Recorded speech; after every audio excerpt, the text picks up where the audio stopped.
Hi, good afternoon, everybody. It's Richard Berry here again. I hope you enjoyed the presentation lecture on social emotional mental health.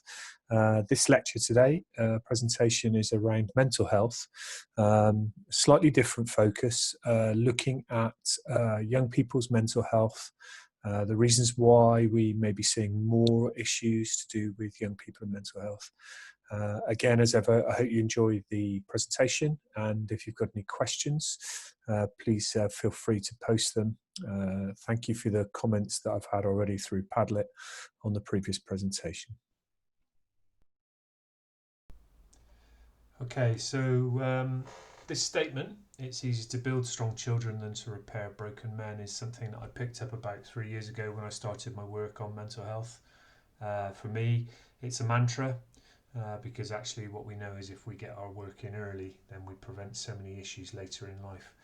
So just a recap on me again. So 32 years a teacher, 23 in mainstream schools, mostly in challenging circumstances, working in pastoral side, so PE teacher, assistant head of year, assistant head teacher with pastoral responsibilities, and then deputy head.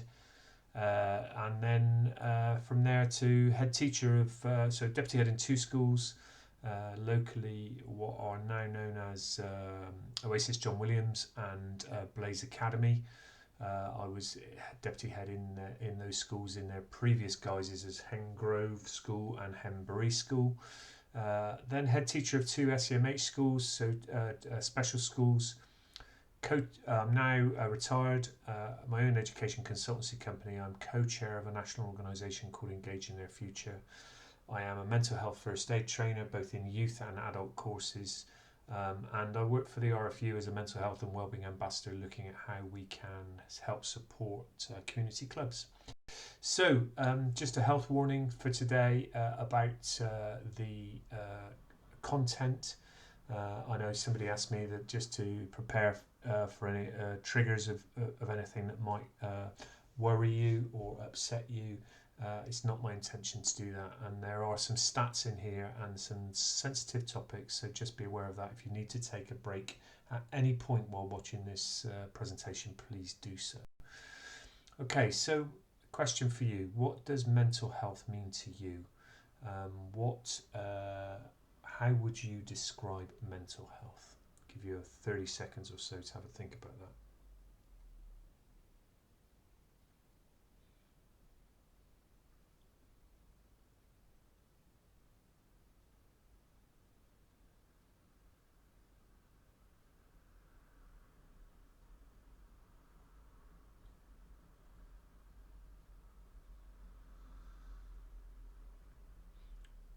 Okay, here is a definition.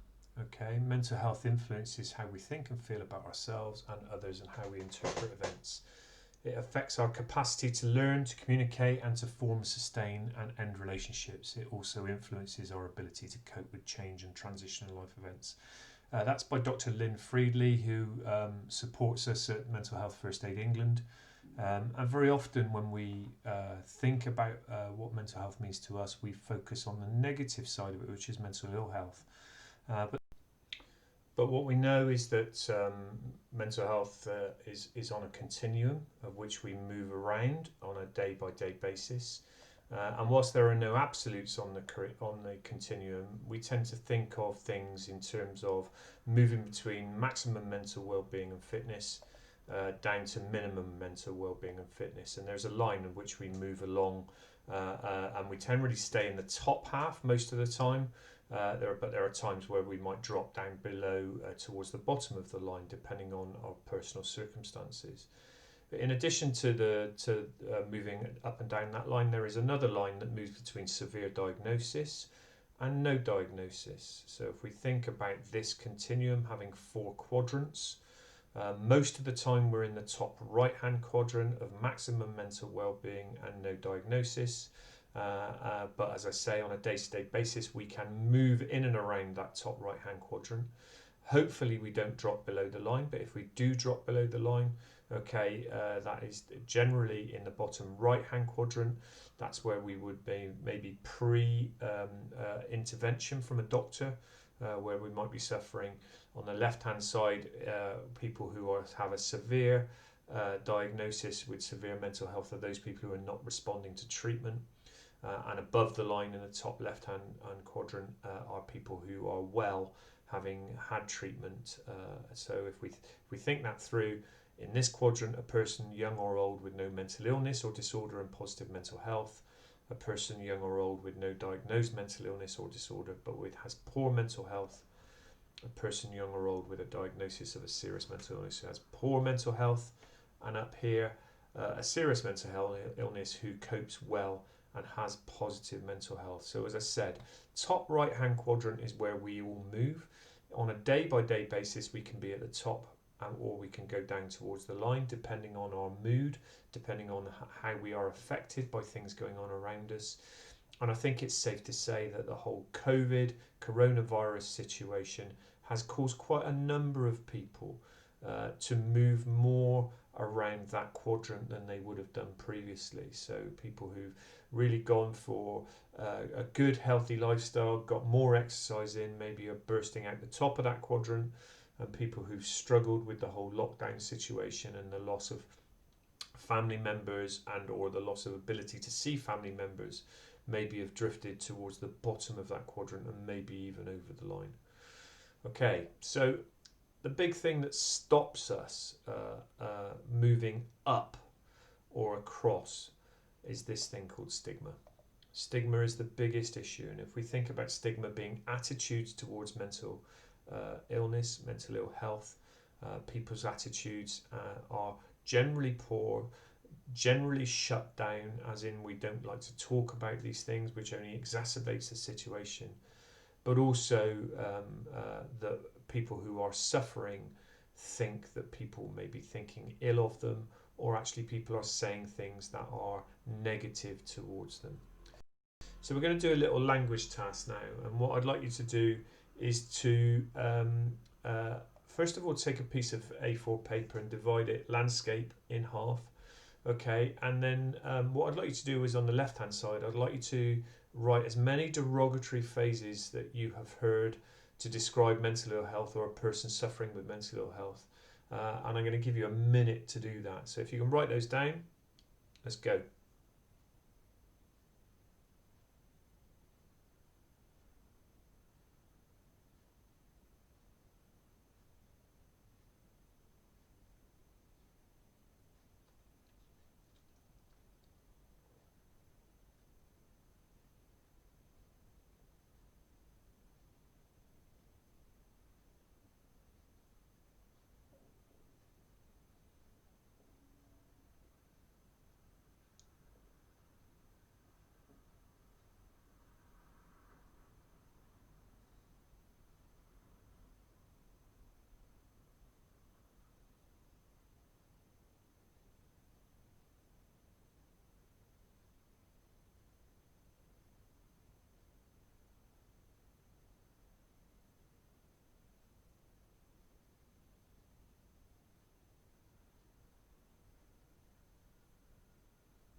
Okay, just finish that off, and then on the other side of the paper, I'd like you to try and write as many positive phrases you've heard to describe mental ill health or a person suffering.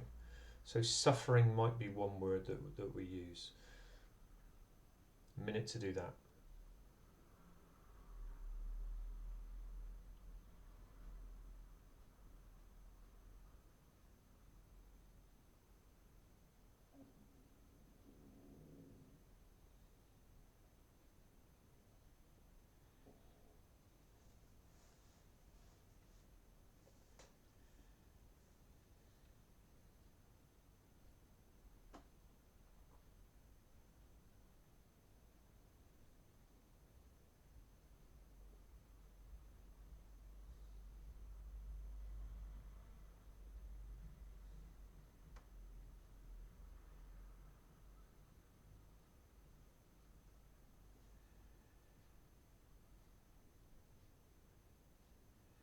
Okay, I expect the second task was a lot harder than the first. So when we do this on mental health courses, mental health first aid courses, people tend to fill a whole page of derogatory terms like wacko, crazy, nutter, schizo, all those words that people use to describe somebody who is suffering in a way that's unpleasant, but common parlance. And yet, on the positive, we really struggle. People often come up with only 3, 4, or 5 words to describe the positive, and I expect you probably found the same situation. And that whole exercise is to help us understand what stigma's about. So, lots of people use phrases which are unpleasant or derogatory, which just reinforces stigma. And there are very few things that we can say that are positive to people suffering that actually buoy them up, other than actually beginning to empathise with them. And we'll look at that in a little while. So now we're going to do a quick quiz just to give you a bit more knowledge around stats around mental ill health. So this is a true or false quiz, so just fire the answers back at me even though I can't hear you. So first question is there. Mental ill health is the second largest cause of burden of disease in the UK. Is that true or false? Well, it's false. It's the largest. And when we think about burden of disease, we think about cost and lost days of employment. We think about all sorts of different things that add to that burden. Okay, next question. The total cost of mental ill health in England is estimated at 10 billion each year. Is that true or false? That's true. Next question is, women aged between 16 and 24 are almost twice as likely to experience a common mental health issue as males of the same age. Is that true or false? Actually, it's false. They're almost 3 times as likely, 26% versus 9%. But much of the media coverage around mental health is to do with men. And the reason it's to do with men is men struggle to talk about their mental health. They struggle to engage with professionals about mental health. There are stats that say they'd much rather deal with stuff on their own than talk to a professional about it. And what that leads to is a bottling up of the issues and therefore a big risk around suicide. So 3 out of 4 suicides in this country are of men. Suicide is the biggest killer of men under the age of 45 in this country. Bigger than heart disease, bigger than cancer, bigger than anything else. It's the biggest killer. Okay, so people often refer to mental health issues around men when actually women suffer more, but with not such great consequences as loss of life. So we need to be appreciative of both sexes. We need to know that women need as much support as men in that situation. In a 2015 survey, OECD survey of 15-year-olds, the UK ranked 23rd for life satisfaction out of a total of 28. Is that true or false? It's true, sadly, and I think subsequently there's been an updated survey that actually puts us even lower down the list. And if we asked young people why, those 15-year-olds why, it's to do with pressure. We test young people more than any other country in the world. We saddle people with debt, which I don't need to tell you about as students. Okay, so huge pressures from social media, from educational expectations, etc. 5% of primary school pupils suffer from a low sense of well-being. True or false? Actually, it's false. It's 10%. And again, don't forget, these figures are pre-COVID. So we know that COVID has increased the number of mental health issues and the anxiety issues for large numbers of people, both young and old. And it'll be interesting to see what these figures look like in 2 or 3 years when we get them. About 13% of young people aged 5 to 19 meet the clinical criteria for a mental health disorder. That's true, it's 12.8%. Okay, and not meaning to scare you, but here are some stats which really jump out.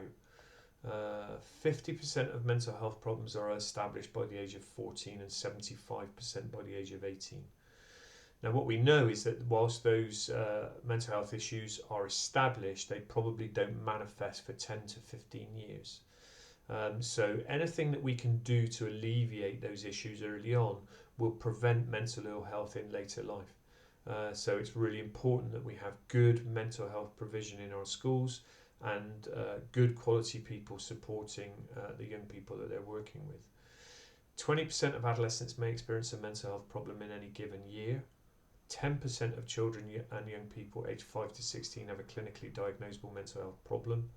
20% of young people with mental ill health wait more than 6 months to receive care from a specialist, and those figures are getting growing wider. In the average classroom, 10 will have witnessed their parents separate, 8 will have experienced severe physical violence and sexual abuse or neglect, and 1 the death of a parent. 7 will have been bullied. So it's not surprising that we see images like this around the burden on young people. I can't do it, I'm not worthy, I must be perfect, nobody loves me, I'm not good enough, I must not make a mistake. Now this isn't every child, okay, but there is an increasing number of young people who feel the weight of expectation placed upon them. Okay, I'd like to introduce you to Dr. Andrew Curran now. Andrew Curran is Chief Neurobiologist at Old Hay Hospital in Liverpool. He's an expert on autism and brain growth, and I think I recommended a book of his to you in the last presentation, which is the little book of big stuff about the brain. So let's listen to Andrew Curran on brain growth, and this is part one of 2 parts of a video. The second part comes later in the presentation.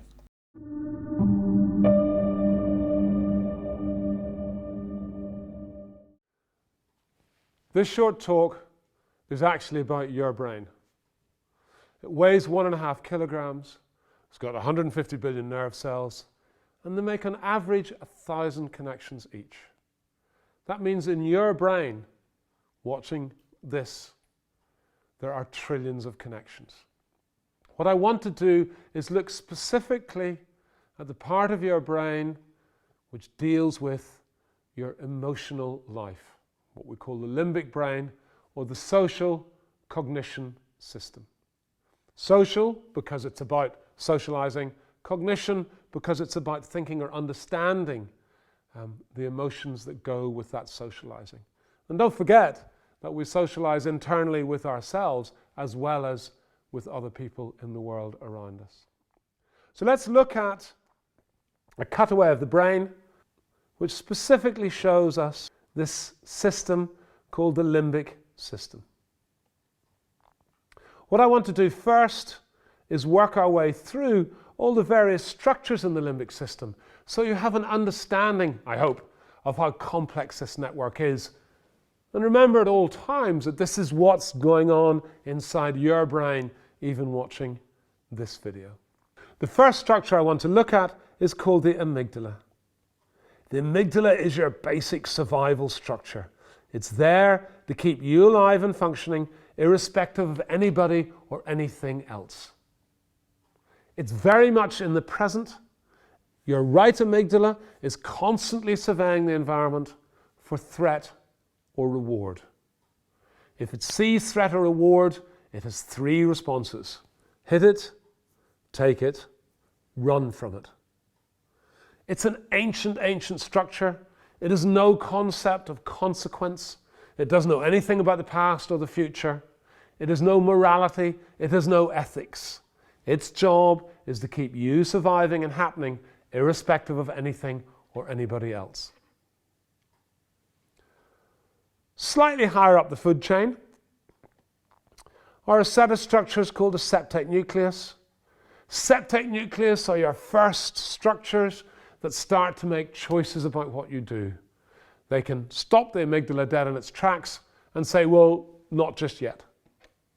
Next in line, getting more complex as we move up the food chain, is your hippocampi. 1 in each hemisphere. They're rather beautiful C-shaped structures, and they have 2 main functions in your life. The first is to deal with your short-term memory.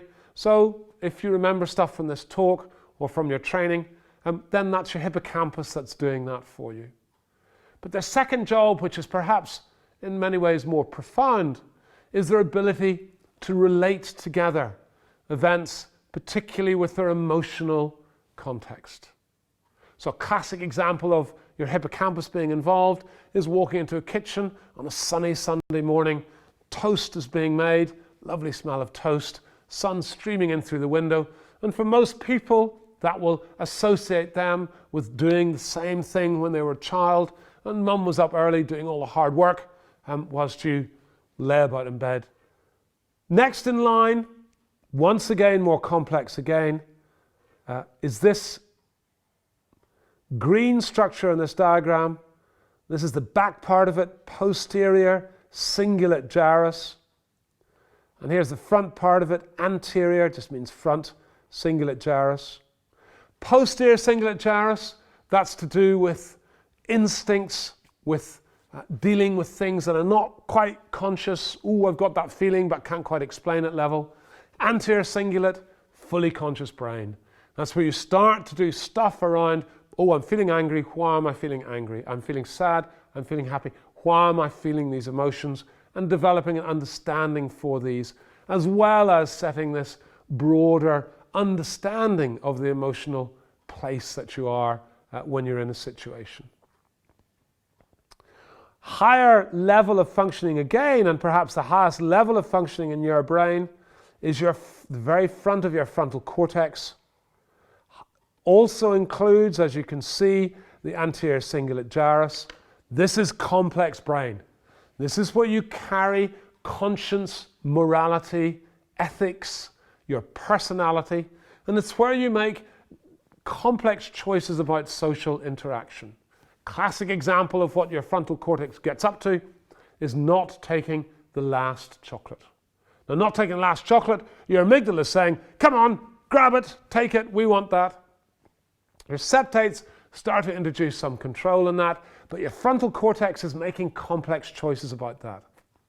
If you don't take the last chocolate, and you do it in such a way that mummy notices, then on your way home in the car, hopefully she'll stop at the garage and get you a bottle of juice and some large chocolate bar, which is much better. So you've learnt behaviors that increase your reward by delaying gratification. Critical part of what we call emotional intelligence. Emotional intelligence is awareness of your own feelings and emotions, awareness of other people's feelings and emotions, and the ability to deal with those two things constructively. Well and good, complex system. You can see it contains a number of different structures that all work together and probably take up about 30% of the volume of your hemisphere to help you create that complex emotional responsiveness that's required to deal with your own feelings and emotions, but also other people's feelings and emotions. So let's now think about how it develops and matures from birth up until young adulthood. You can only be as old as your brain has reached neurobiologically. Very interesting statement, because it makes one, I hope, stop and think about who is this individual in front of me? What age have they emotionally reached in their brain? Because that's the only age they can be emotionally. If they haven't matured beyond that, well, they can't be more than that. The first structure that comes online after birth is your amygdalas. Remember, there's one in each hemisphere. And their job, as we've said, is basic survival. And they dominate behavior till 8 to 9 months of age to make sure that you get nurtured, that you get fed, that you get cleaned, all those things. And we now understand that that driving need of the amygdala is so you grow a normal brain in all its architecture and function. About 8 to 9 months of age, these structures, the septate nuclei, come online. And the septate's job is to start calming the amygdala's need for instant gratification down. They inhibit the amygdala. And by doing that, they allow you to start making choices. We know that about 8 or 9 months of age, human children usually become mobile if they're developing on the ordinary pathway. And it's probably a basic survival thing, the septate coming online, because this is ancient neurobiology, millions and millions of years old. In the cave, if you were starting to crawl around or bum shuffle or whatever you were doing, if you bumped into the ankles of some angry alpha male sitting at the fire, one of his possible responses would be to pick you up by the ankles and whack your brains out against a rock. That's not a very good survival choice, and we know that about 8 to 9 months of age, an ordinarily developing human child will start to make choices about who they get nurturing from.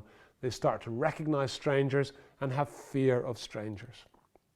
That relationship between septate and amygdala matures over the next couple of years, and then at about 2, 2.5, 3 years of age, this great big lump of frontal cortex with its great big mass of limbic brain comes online, and it also connects directly into the amygdala to inhibit it further.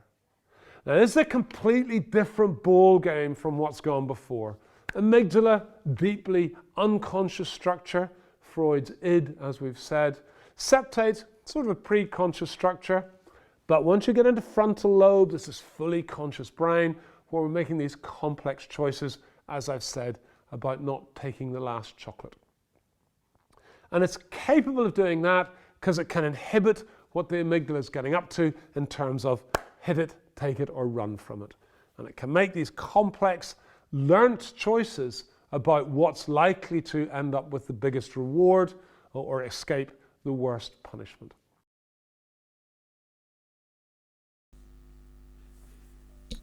So, following everything that we've given you so far, we need to be aware that we've always focused on physical fitness, but in today's society, we now need to have an understanding and sympathy for mental fitness, especially in light of the pandemic.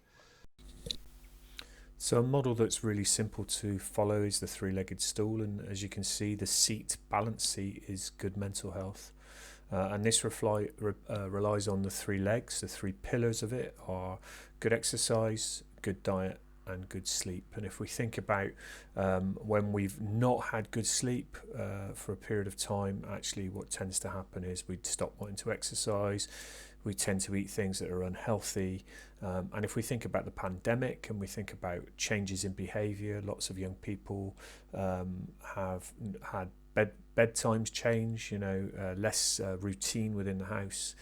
We've had lots of young people who've been gaming and parents not necessarily aware of that, and therefore gaming through the night affects their ability to get up and do things the next day, and it also affects diet because they tend to snack and eat foods that are unhealthy. This isn't a one-off thing, so this is something that happens over a period of time. So if one leg gets shorter over a period of time, then actually it affects the balance of the seat, balance of good mental health, and affects the other two areas. And it's a really good model to follow. And if we're thinking about being healthy, mentally healthy, then getting outside and seeing the awe and wonder of the world, eating well, and getting a good night's sleep is paramount in maintaining that good health. So in an ever-changing world where digital technology begins to dominate, it has a potential impact. And the next short video I'm going to show you is from the States, and what tends to happen in the States affects us in this country about 3 or 4 years behind. And this is a study into the impact of mobile phone technology. Summer could be a good time to encourage teenagers to put down their phones and to enjoy some outdoor time. 50% of teens report that they feel addicted to their cell phones. A new study in the Journal of Child Development shows nighttime usage of cell phones can increase anxiety and depression in teenagers and even reduce self-esteem. This is the first study that shows a direct link between screen time and mental health. Researchers note that rates of anxiety and depression in young people have actually risen over 70% over the past couple of decades. Psychologist and CBS News contributor Lisa D'Amour is here. Welcome, Lisa. Good morning. My guru, parenting guru. I always get the best advice from Lisa, always. But this is fascinating because it's the first time it's looked at nighttime cell use and depression. What's important about this study is that it shows us a pathway. We've suspected that there's a problem here. We've seen correlational studies, but this shows us that teens using their phones late at night leads to disrupted sleep, which leads to increased depression, emotional fragility, and sometimes acting out. Does it matter what they're doing with their phones? If it's social media, if they're just texting, does that make a difference? Well, we know that there are some things teenagers can do that are upsetting to them, but what's important about this study is even if they're having a great time, even if they're being super appropriate on their phone, if the phone is getting in the way of the sleep they need, it still causes harm. So this is a constant battle for many parents, right, as you know. So the question is what the advice from the experts then is on what to do with Sure. So this is really hard. I will not say there are simple solutions. Yeah. So the first thing you can do is to try to get out in front of it when your kids are little. So put a power strip in your bedroom, have all the technology charge in the parents' room overnight, make that the default family habit. You will lose ground on this when you have a teenager, but if that's the default, it's easier to keep that ground.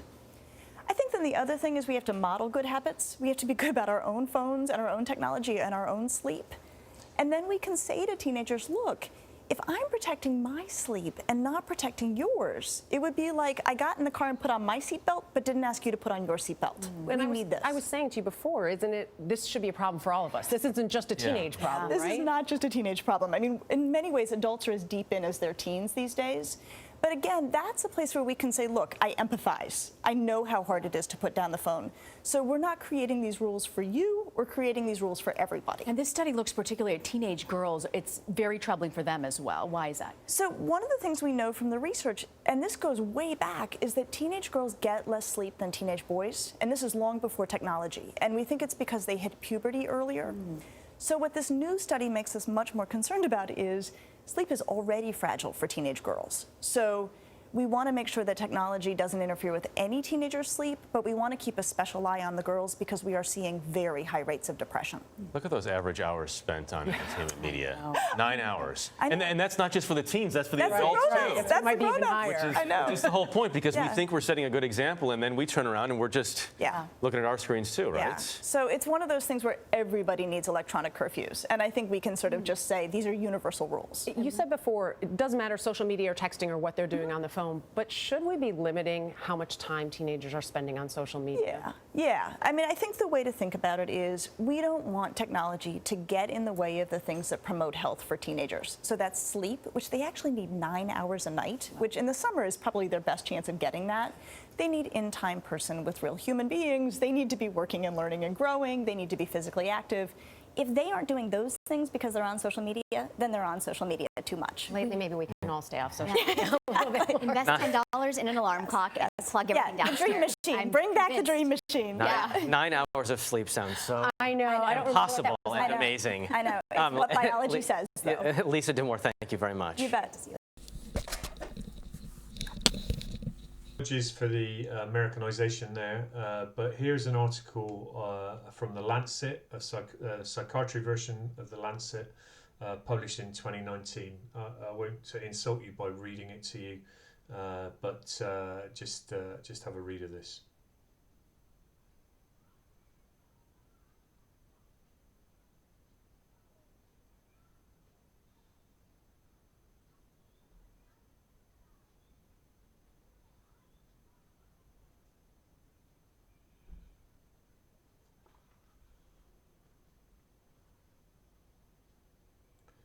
So the British Medical Council psychiatry study backs up what was said in the American newscast there, that actually the impact of digital devices is impacting on sleep and is impacting on young people's mental health.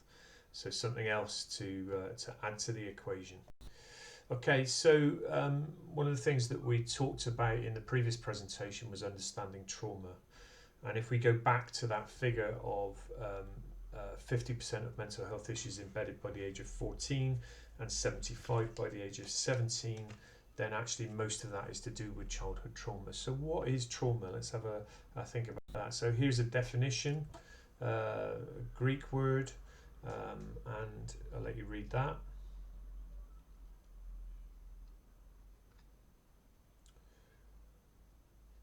So we're talking about unusual events, and that's where we begin to think of the most common understanding of trauma, which is post-traumatic stress disorder, which we generally think of in terms of soldiers or firemen, but actually what we're discovering is that trauma is affecting young people. And from my point of view, I think I used this slide last time, trauma is anything that happens too much, too fast, too soon for the body to process. And challenging behaviour occurs when the demands and expectations being placed upon a child outstrip the skills he has to respond adaptively, and that's generally because they've been traumatized by something previously. That's by Ross Green, really useful person to follow, does some great stuff around trauma in children. So let's look at, again, another study from the Lancet, PTSD effects, 1 in 13 by the age of 18. I'll let you read this.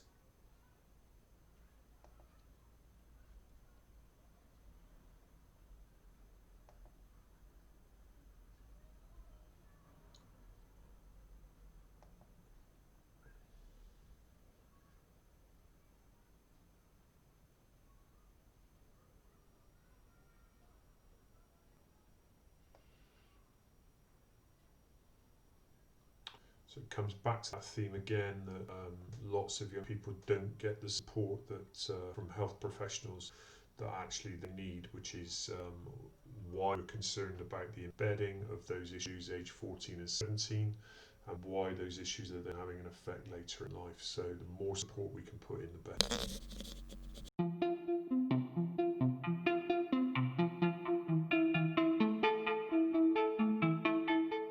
That half of all mental health problems begin in childhood, before the age of 14. And one of the things we're looking at is how experiences of early adversity, such as domestic violence and maltreatment, can lead to changes in brain structure and function that can embed long-term vulnerability to mental health problems. It's something we're calling latent vulnerability.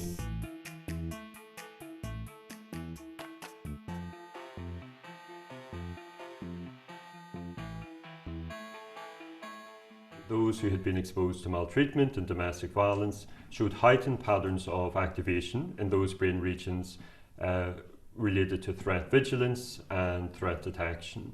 And what was striking is that we see the same pattern in other studies done by other groups where they have looked at soldiers before and after combat.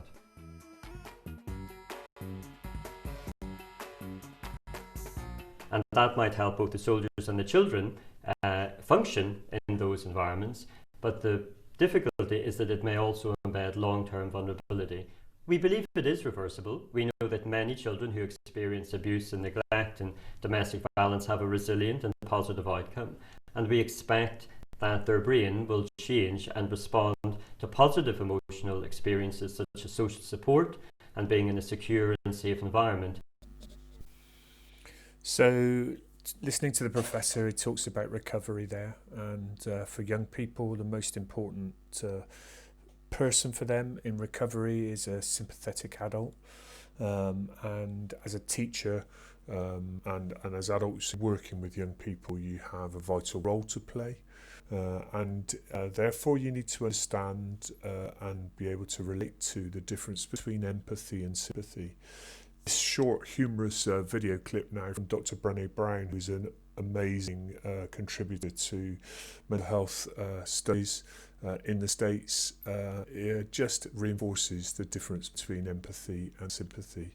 Hope you enjoy it.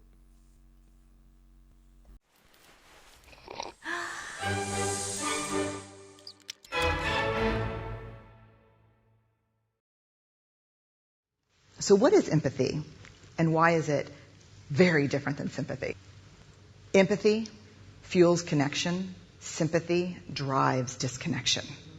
Empathy, it's very interesting. Teresa Wiseman is a nursing scholar who studied professions, very diverse professions where empathy is relevant, and came up with 4 qualities of empathy. Perspective taking, the ability to take the perspective of another person or recognize their perspective as their truth. Staying out of judgment, not easy when you enjoy it as much as most of us do.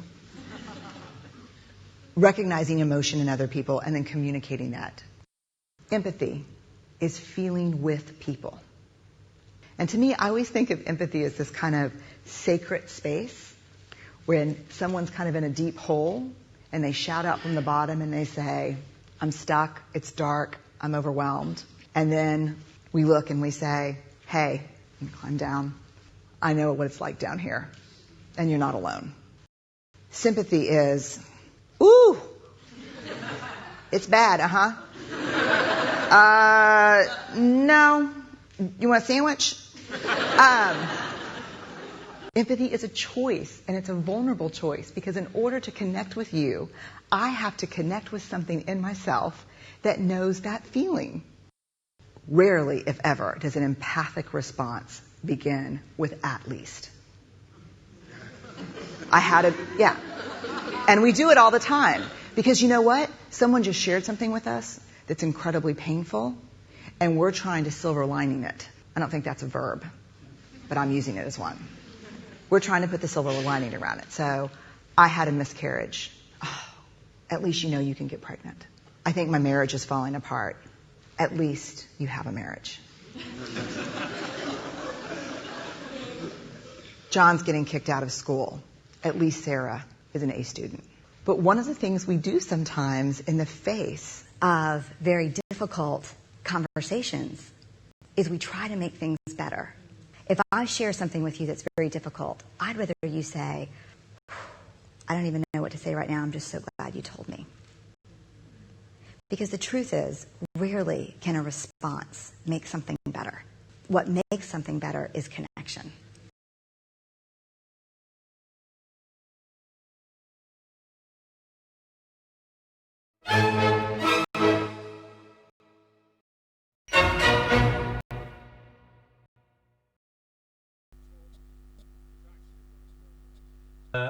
We talked last time about Maslow, and some of the oldest theory is the most relevant here. So the emotional brain continues growing through teenage years, does so twice as fast. However, to help it grow, we have to go back to Maslow, and we have to think about these things at the base of the pyramid to be able to achieve self-actualization. So we have to think about the physiological things, are the kids getting enough food and water?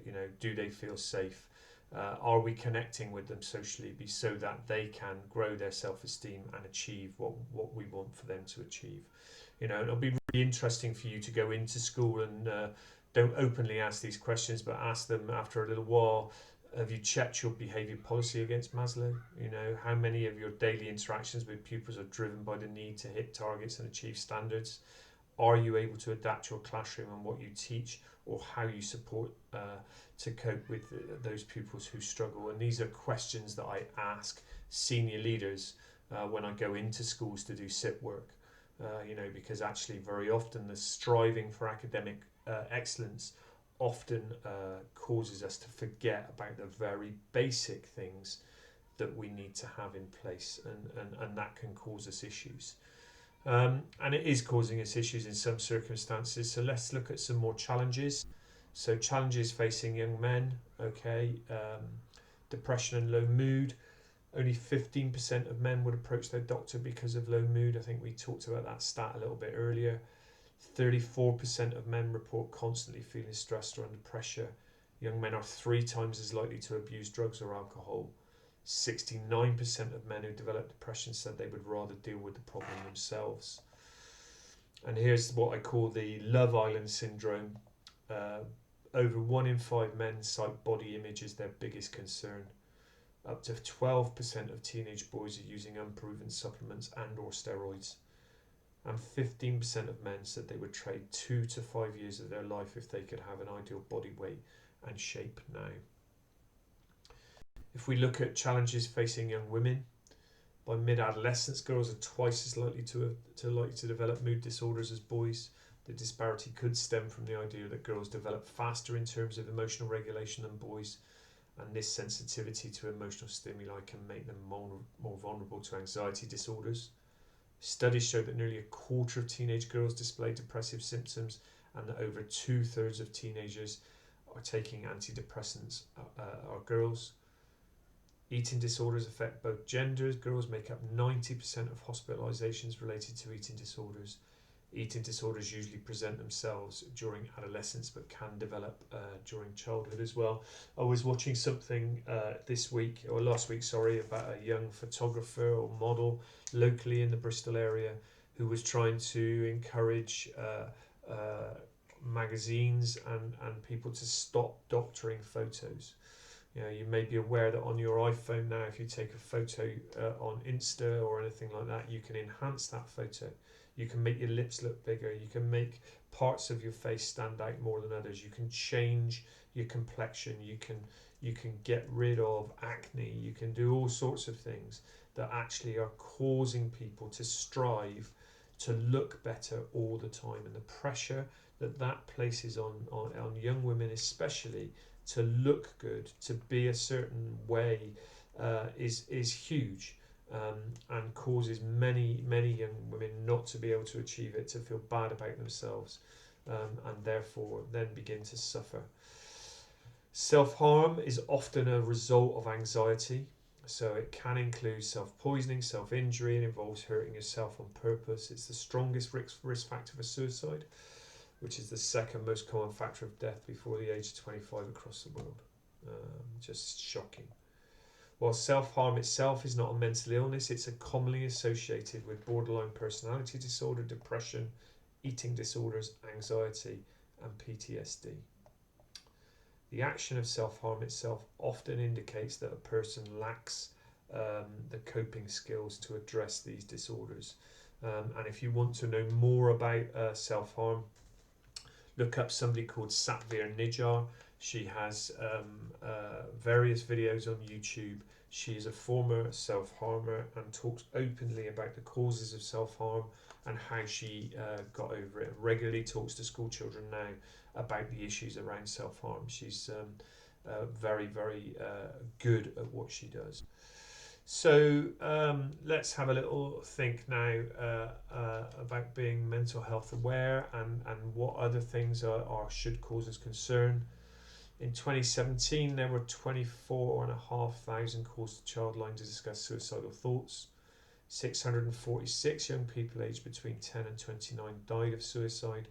75% of suicides were male. 27% of young people aged 16 to 24 years had thoughts of suicide in their lifetime. 9% have attempted it. 51.6% of young people aged 16 to 34 years who have had suicidal thoughts do not seek support. I can't express enough the importance of early intervention. If you spot signs and you are concerned, then you go and offer support, and when that gets pushed away, you offer it again unconditionally. No one ever committed suicide because somebody asked them whether they were feeling really low or had suicidal thoughts. Talking to people, empathizing with people is the way that we get people, young people especially, to talk about the issues they're going through. Okay, it's not all doom and gloom though. So what we know about neuroplasticity is that the brain continues to grow and prunes new neurons up until the end of adolescence. Therefore, we can influence changes to the brain over a much longer period of time than previously thought. Okay, so we are able, through supporting those young people, to help them get over the issues that they face. If we think about what else is going on, and we think about stress, we need to think about the stress container. Okay, it's clear that more young people feel stressed. Is there one reason? Are there multiple reasons? Why do some people cope better than others? Well, let's think about the stress container. So we call it a stress bucket here, but we think about it as a stress container. That container can grow in size or decrease in size depending on your mood. And for young people, especially adolescents who go through quite a lot of changes through puberty, etc., this bucket goes up and goes down in size all the time. And if we think about managing the stresses that they go through, so there may be things going on at home, we know the pressures at school and exams, we know the pressures of friendship, we know the pressures of social media. So all those things could be filling their stress container. Other things begin to come into the equation as well. So we think about going off to university, we think about the debt that might include. We know that young people are passionate about climate change, as we all should be, and therefore all these things can affect a young person, causing their stress container to fill up and then overflow. It's really important that in today's life that we have taps. That we have taps that can open and taps that will drain the stress away. So when your outlets are open, we can cope with most stresses in our lives. The more outlets, the better things are. So sport, music, good adult support, pastimes and hobbies are all taps that drain the stress away. But does technology prevent this? Are parents overprotective? Are schools supporting these non-academic subjects is a question that I would ask. But hopefully, if we get involved, getting people involved in these activities, then we can help them cope with the stresses in their life and drain the stresses out of their container. Okay, so now we're going to move to the second part of Andrew Curran's video. So let's go back to the neurobiology, find out the key to growing mentally healthy people. That relationship matures until you're about 9 years of age, and then what happens is adolescence. Now, adolescence is a pre-programmed neurobiological event, and to explain it to you, what I want to do is have a look at the basic neurochemistry of what's going on as adolescence strikes. So here we have the axes of our graph. Here is 8 to 9 years of age, approximately. Here is 18 to 20 years of age, also approximately. And what I want to talk about is two neurochemicals, the first of which is called serotonin. Now, all of you, I'm sure, have heard of serotonin in the context of adult depression, where serotonin levels are not sufficient, and we give drugs, the SSRIs, which are the serotonin reuptake inhibitors, to improve serotonin levels in the brain, which is a good way of trying to treat depression. Serotonin levels in the ordinarily developing brain gradually increase during childhood and adolescence before plateauing out in adulthood. I'm going to tell you in a second what that serotonin is doing, but first of all, I want us to think about another neurochemical called dopamine. Dopamine, I'm sure you've heard of in the context of the adult disease, very sad and tragic condition, Parkinson's disease. In Parkinson's disease, the brain stops making enough dopamine and the brain becomes increasingly less functional. Now, dopamine has multiple functions in the brain.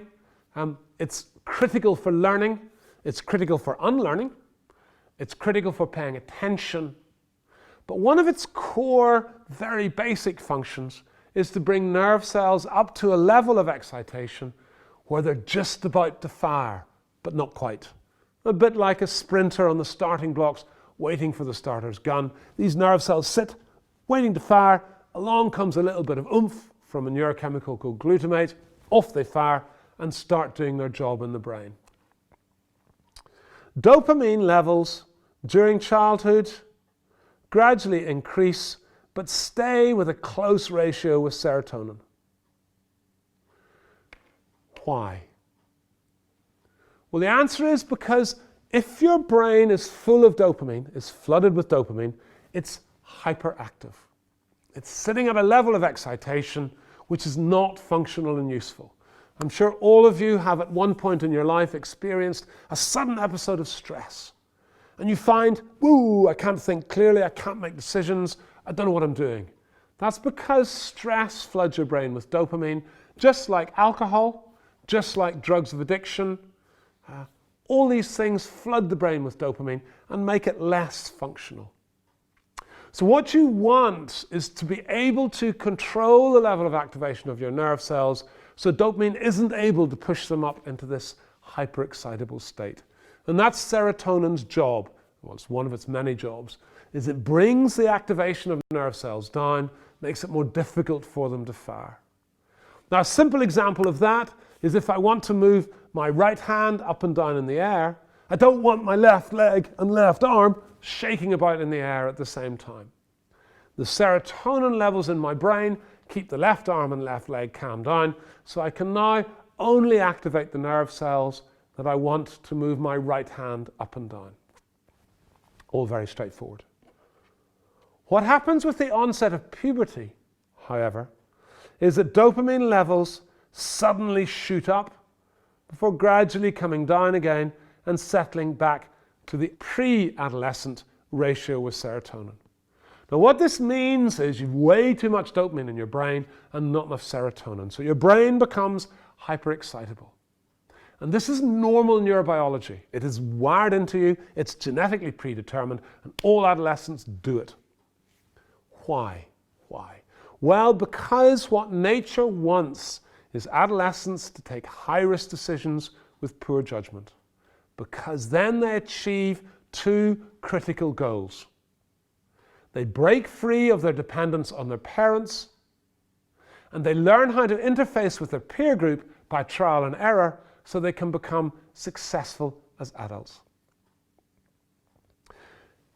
This dopamine surge, we think, is the reason as well why adolescence is the commonest time to develop depression, bipolar disorder, schizophrenia, for autistic spectrum disorder to reveal itself with behavioral problems, Tourette syndrome, and also addiction.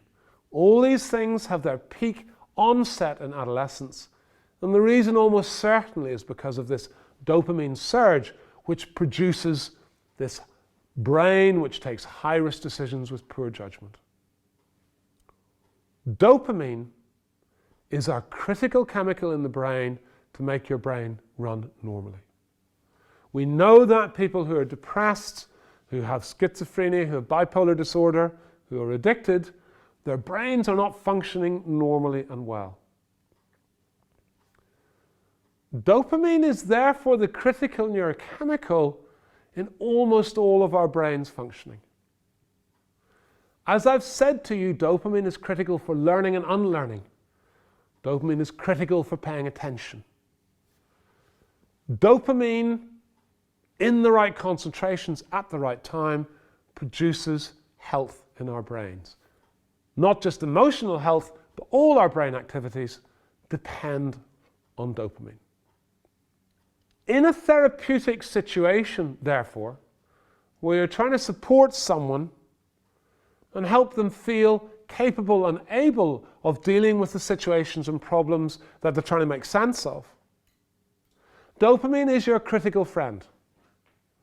If you can produce dopamine in the right concentration, in the right places, you have maximized that person's ability to deal with whatever challenges or issues are facing them at that time. You are giving them the strength to move forward. What we now understand about dopamine and dopamine secretion is that 93% of dopamine secretion in the brain, 93%, is directly under the control of your limbic emotional brain.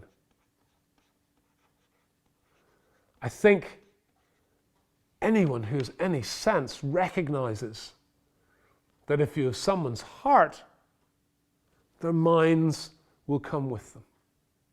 Now, for me as a neurobiologist, heart is not this thing pumping away in your chest. It's actually the limbic emotional brain, what we've just been talking about. Now, the limbic emotional brain is controlling 93% of dopamine secretion. So you need to engage with that if you're going to support and help that person. This comes down to the oldest algorithm in the book, which all of you there who have any experience of dealing and supporting people with emotional illness or emotional problems knows. That if someone is in an environment where they feel understood, then that is good for their self-esteem. If those two things are true, then that's good for their self-confidence. And if those three things exist within that person, then they will feel emotionally engaged with the situation.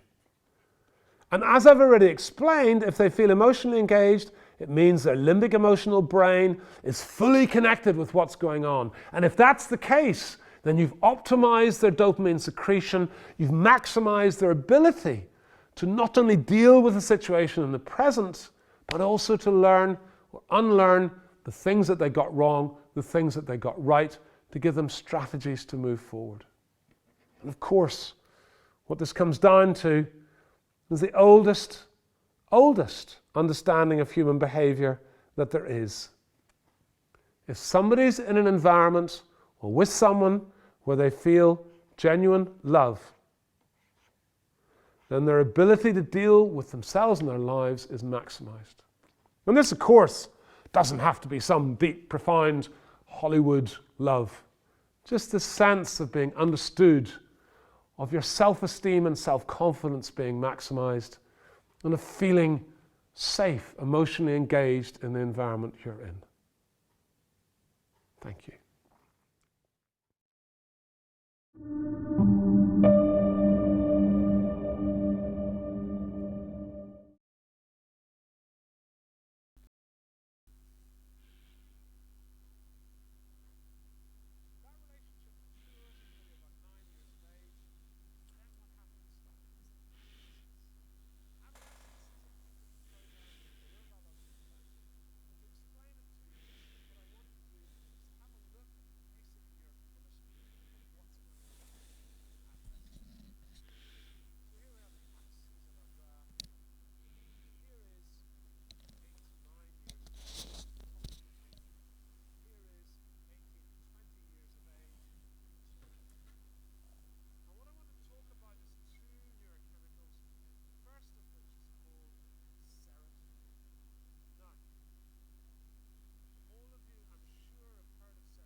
Okay, so to sum up then, what I've tried to do here is to give you an overview of mental health statistics, to show you the issues that young people and young adults may suffer from, to give you some analogies around the three-legged stool and understanding the stress container, but also to give you strategies to enable you to cope with the potential illness of young people that you may well be teaching in the years to come.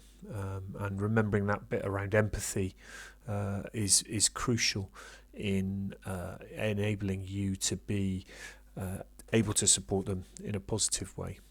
Empathy in teaching is an interesting concept, because we come into teaching to think about sharing our subject knowledge of areas that we care deeply about. I certainly did, around wanted to give something back around PE and coaching when I entered the profession as a PE teacher.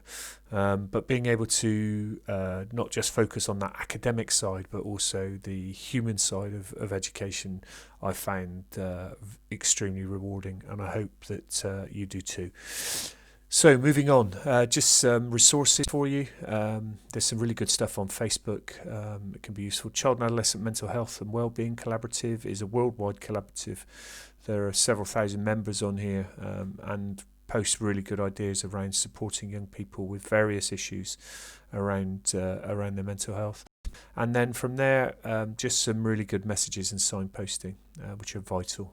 We've seen a lot come out in the last year or so from Time to Change. The Royal Family have supported many good messages, and these messages around it's okay not to be okay, and it is good to talk. The Young Minds website is an outstanding resource. Lots of young people posting real life scenarios on there and how they've coped. It focuses on 8 to 25s. For adults over 25, there's Mind. In Bristol, for 8 to 25-year-olds, there's a charity called Off the Record, which does outstanding work. And just point you to Shout texting service, which is open 24 hours a day for anybody who doesn't feel like talking to somebody but is prepared to text. And then there's Papyrus, which is another excellent website for supporting young people. Okay, so I hope you've enjoyed that lecture. I hope you're all able to get on and do really well in your placements this term and next term. And just remember, it's good to talk, and there's plenty of people out there who will listen. Best wishes.